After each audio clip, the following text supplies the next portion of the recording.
تو میں یہ کہہ رہی ہوں کہ سب کو کہیں کہ ثابت قدمی جو ہے وہ بنیادی بات ہوتی ہے جو انسان کو آگے لے کے جاتی ہے، چاہے وہ عورت ہو چاہے مرد۔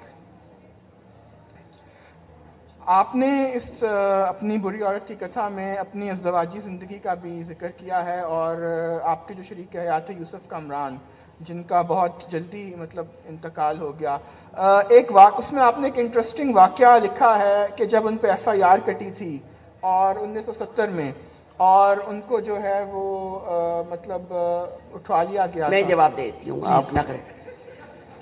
سن 70 میں ماشاء اللہ لگ چکا تھا۔ ہم جس مکان میں رہتے تھے رائل پارک میں، وہ مکان الاٹ کرا گیا تھا ایک کرنل نے، تو اس کو موقع ہاتھ آ گیا، وہ پولیس لے کے رات کو 2:30 بجے آ گیا کہ گھر خالی کرو، تمہیں یہ میں نے گھر لے لیا ہے۔ تو اس وقت یوسف اور ان کے والد دونوں باہر نکلے، اور یوسف نے ان سے کہا کہ فوج کیا جانے، حکومت چلانا، تم کیا کرنے آ گئے ہو فوجیوں کو؟ اور اس فقرے پہ یوسف کے خلاف 1 سال قید کی سزا اور پتہ نہیں کیا کچھ کہا گیا تھا، تو وہ بڑی مشکل سے وہ سزا ختم ہوئی تھی، اور پھر وہ انسانوں کی زندگی میں آ گیا تھا۔ تو اس کتاب سے آگے جاؤ، اس کے بعد 7 کتابیں میں لکھ چکی ہوں۔ اس FIR میں لکھا تھا دوسری کہ والی کتاب جو ہے وہ اس کے بعد ہے۔ جی، اب ہم دوسری کتاب کی طرف چلتے ہیں۔ یہ کتاب جو ہے یہ 2 سال پہلے آئی تھی کرونا کے زمانے میں، اور میرے خیال میں آپ کو کرونا ہوا بھی تھا اس سے پہلے۔ تو یہ آپ کیوں لکھی آپ نے دوسری بری عورت کی دوسری کتھا؟ پہلی والی جب اتنی زیادہ پاپولر ہوئی اور بدنام زمانہ بھی ہوئی، تو 30 سال بعد آپ کو کیسے خیال آیا؟ بدنام زمانہ بالکل نہیں ہوئی، آپ منہ میں لوگوں کے لفظ مت ڈالیے، اگر آپ ذہنی طور پر ٹھیک نہیں ہیں تو اور بات ہے، کیونکہ بات یہ ہے کہ ہر وہ چیز جو لوگوں کو سامنے پسند آئی ہو، کتاب کے 12 ایڈیشن چھپ چکے ہیں اس بری عورت کی کتھا کے، اور اس کتاب کا بھی ہے۔ اور پھر یہ زندگی میں برا منانا یا برا ہونا یا سلوک کرنا وہ کسی ایک سال پہ مقید نہیں ہوتا۔ آج بھی اگر میں نے بالوں کو کلر لگانا چھوڑا ہے تو بہت سے لوگ کہہ رہے ہیں ارے فیشن ہو گیا نا سفید بالوں کا، اس لیے تم نے اپنے بال سفید کر رہی ہو۔ تو ہر سوال کا جواب لوگوں کے پاس ہے، ہم لوگوں کے پاس بھی ان سوالوں کا جواب ہونا چاہیے۔ آگے چلیں۔ تو یہ آپ نے لکھی کیوں تھی دوسری کتھا؟ یار بتا تو دیا ہے لکھی کیوں تھی، غزل کیوں لکھتی ہوں، نظم کیوں لکھتی ہوں، بات کیوں کرتی ہوں، سب چیزیں یہ اس جہاں پہ آج خیالات ہیں وہ لکھتی ہیں۔ میں تو آپ لوگوں سے سوال لے لیجیے۔ میں یہ سوال اس لیے پوچھ رہا ہوں کیونکہ پلیز آپ 1 منٹ ذرا، آپ اس سیشن کا تقدس جو ہے وہ پامال نہ کریں، ہم آئیں گے سوال جواب کی طرف بھی، پلیز۔ میں آؤں گا آڈینس کی طرف۔ میں یہ آپ سے اس لیے پوچھ رہا ہوں کیونکہ آپ کی جو پہلی کتھا ہے اس میں اور اس میں بہت بنیادی مطلب فرق ہے۔ اس میں مطلب مجھے لگ رہا ہے، اور میں غلط بھی ہو سکتا ہوں، اس میں آپ نے پہلی والی کتاب میں آپ نے اپنی جیون کتھا جو ہے لکھی ہے۔ اس والی جو دوسری کتاب ہے مجھے محسوس ہو رہا ہے کہ اس میں دوسرے لوگوں کا ذکر زیادہ ہے۔ تو کیا یہ آپ کی مطلب شعوری کوشش تھی کہ مطلب اس میں دوسرے لوگوں کا ذکر آپ اس میں کہیں نہیں ہے؟ انسان بڑھتا جاتا ہے آگے، اگر کوشش کرے تو سوچتا رہے اور لوگوں سے ملتا رہے، تو یہ کون کہے گا کہ میں اگر لیلا خالد سے ملی ہوں تو لوگوں کو علم میں نہ آئے کہ وہ پاکستان آئی تھی اور ہم لوگوں کی دوستی چل رہی ہے اس وقت سے۔ لوگ کون چاہے گا کہ اسے پتہ چلے کہ میں سیونڈی بوا کی کتاب بھی ترجمہ کی ہوں، میں اس سے ملی بھی ہوں۔ کون چاہے گا کہ یہ نہ پتہ چلے فاطمہ مرنیسی کون تھی، اتنی بڑی رائٹر تھی اور ٹیونس کی رہنے والی تھی۔ تو اس لیے اگر ان لوگوں کے نام آپ کو نہیں آتے تھے تو میری غلطی نہیں ہے، کتاب جو پڑھتے ہیں ان کو پتہ ہے میں کن کے بارے میں لکھ رہی ہوں۔ اس کتاب میں آپ نے کچھ رفتگان کو بھی اپنے نظموں میں جو ہے وہ یاد کیا ہے، تو آپ کچھ نظم سنانا چاہیں گے اس کتاب میں سے؟ اصل میں بات یہ ہے کہ اس کتاب میں تو جو آخر میں نظمیں میں نے جو دی ہیں وہ ذاتی زندگی کے حوالے سے ہے، ان میں سے نہیں۔ اس سال میں جو کچھ ہو رہا تھا 2 سالوں میں یعنی ہم اپنا دروازہ کھٹکھٹا کے خود دیکھتے تھے کہ کوئی آیا تو نہیں, ٹیلی فون بجا تو نہیں. یہ ساری چیزیں ہم دیکھا کرتے, سوچا کرتے تھے. لیکن ان 2 سالوں کے اندر پاکستان میں جو دہشت گردی ہوئی اور دنیا بھر میں جو دہشت گردی ہوئی اور اس کے بعد جو دنیا جس طرح آگے بڑھی ہے, اس کے اوپر سوچنا اور لکھنے کی ضرورت ہے. میں نے ابھی آپ کو جو سنانے لگی ہوں وہ ہے ایک نظم جو ایران کی لڑکی تھی میسی امینی. وہ لڑکی کا سر پوری طرح ڈھکا ہوا نہیں تھا اور اس کو پاسدارانوں نے اتنا مارا کہ وہ مر گئی 2 دن بعد.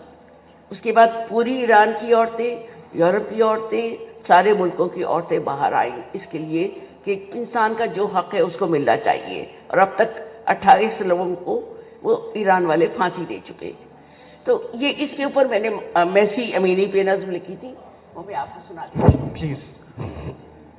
جس وقت زنانِ مصر یوسف کا دیدار کرتے ہوئے اپنی انگلیاں کاٹ رہی تھیں, انہیں کسی مذہب نے زنجیر نہیں پہنائی تھی.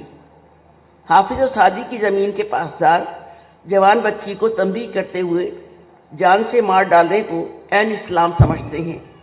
فروخزاد کے ملک میں عورتیں اسکارف اور دوپٹے جلا رہی ہیں, احتجاج میں بال کاٹ رہی ہیں. شخصی آزادی کے لیے ساری دنیا کی عورتیں نعرہ ہیں, ساری دنیا کی عورتیں نعرہ ہیں. احمد شاملو اور جعفر پناہی کہہ رہے ہیں زن زندگی اور آزادی. مذہب کے مرغزار کو ویرانہ بنانے والوں نے کہا اگر بس چلے تو درختوں کو بھی حجاب پہنا دے. مذہب کے مرغزاروں کو جو بات کر رہے ہیں وہ ذرا بات سن لیں تو بہتر ہے اور بیٹھ جائیں. مذہب کے مرغزار کو ویرانہ بنانے والوں کو بس چلے تو درختوں کو بھی حجاب پہنا دیں. یہ تو لہکتی شاخیں دیکھ کر ہونٹوں پر زبان پھیرتے رہتے ہیں. عقیدوں کی غلام گردشوں میں عورت کو مقید کرنے والوں کو اور دنیا کے تمام امام و شیوخ کو یاد دلا دوں کہ جب قبر سے اٹھائے جائیں گے ماں کے نام سے پکارے جائیں گے.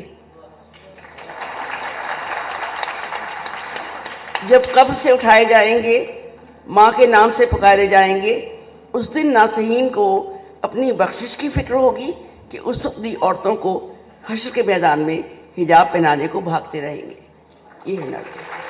شکریہ.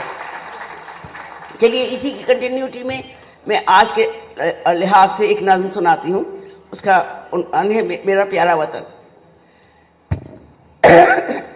آج کے زمانے میں ہمارے ملک میں زندہ رہنے کو چائے کا ایک کپ اور سوکھی روٹی کا ٹکڑا مل جائے تو کافی ہے. یہاں انسان کی کوئی قیمت نہیں, ڈالر کے مقابلے میں روپے کی کوئی حیثیت نہیں. پیاز اور پٹرول ایک قیمت کے ہو گئے ہیں. سارا دن کی مشقت کے بعد جو اجرت ملتی ہے اس میں کیا آ سکتا ہے؟ 2 چپاتی یا 1 نان.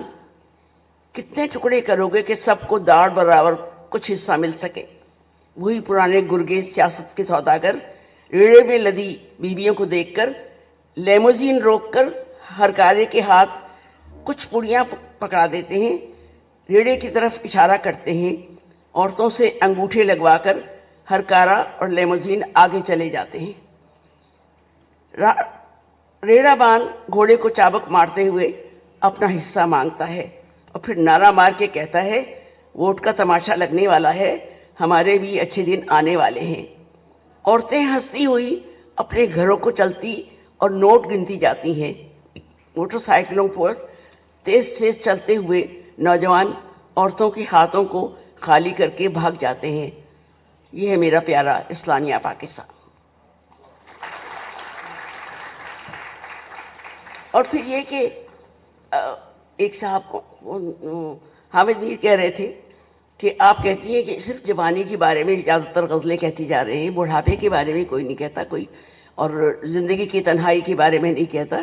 تو میں نے کہا ہم لوگوں نے سب نے لکھا ہے اور لکھ رہے ہیں, اور اس میں یہ کہ ایک نظم ہے جو میں نے لکھی کہ اس حوالے سے کہ ہر ایک کو زلیخا کا قصہ یاد ہوگا. آپ جتنے بچے بیٹھے ہیں ان کو بھی پتا ہوگا, قرآن شریف میں بھی آیا اور بائبل میں بھی آیا. تو میں زلیخا کے حوالے سے نظم پڑھتی ہوں. زندگی کا کوئی لمحہ زلیخا کی جوانی کی طرح واپس نہیں آتا ہے۔ وہ لمحے جب زندگی خوابوں کی پرت کھولتے ہوئے شرماتی تھی، بیٹھے بیٹھے مسکرانے کو جی کرتا تھا، کاجل کی لکیر روشنی کی طرح حیولے بنانے لگتی تھی، ہونٹوں پہ جی چاہتا ہے آ کے رک جاتا تھا، گھر آنگن سے باہر جھانکنے کی ممانعت تھی، اس سے کبھی شعروں میں ہاتھ پکڑا، کبھی کوئی شاعر یا شعر اچھا لگا، چند دنوں بعد وہ آنکھوں کے ہجوم میں غائب ہو جاتا، تشنگی پھر کوئی مصرع گنگنانے لگتی، بستر کی سلوٹیں اچھی لگتیں، کروٹیں لیتے ہوئے پھر کوئی شعر، پھر کوئی شخص نام بتائے بغیر آنکھوں میں ٹھہر کے پلک جھپکتے ہی ہوا فروش بن جاتا۔ زندگی کے بہت فریم بدلے مگر اس میں کوئی شعر یا شخص ٹھہر نہ سکا، ناتمامی کے دائرے بنتے گئے، آنکھوں نے اور بالوں نے سفیدی پہن لی، گھر آئی تو فریم میں ایک سایہ نظر آیا جو پینشن لینے والوں کی قطار میں بالکل الگ تھلگ کھڑا تھا۔ فوراً اٹھی اور بالوں میں کلر اور آنکھوں میں کاجل لگاتے ہوئے زلیخا یاد آ گئی۔ گاڑی میں بیٹھی تو اسی سائے کی آواز آئی، گاڑی لاک کر لو، کوئی بھی تمہارا بیگ چھین سکتا ہے۔ گیئر بدلتے ہوئے آواز نکلی، لمحے گزرنے کے لیے اور زندگی جینے کے لیے ہوتی ہے، اس عمر میں تم زلیخا نہیں، ایرک اور عائشہ کی دادی زلیخا لگتی ہو۔ بچوں کو عشق کرنا سکھاؤ اور مسکراتی رہو۔ نظم پہنچ گئی؟ نظم پہنچ گئی؟ اچھا پوچھو کیا وجہ ہے؟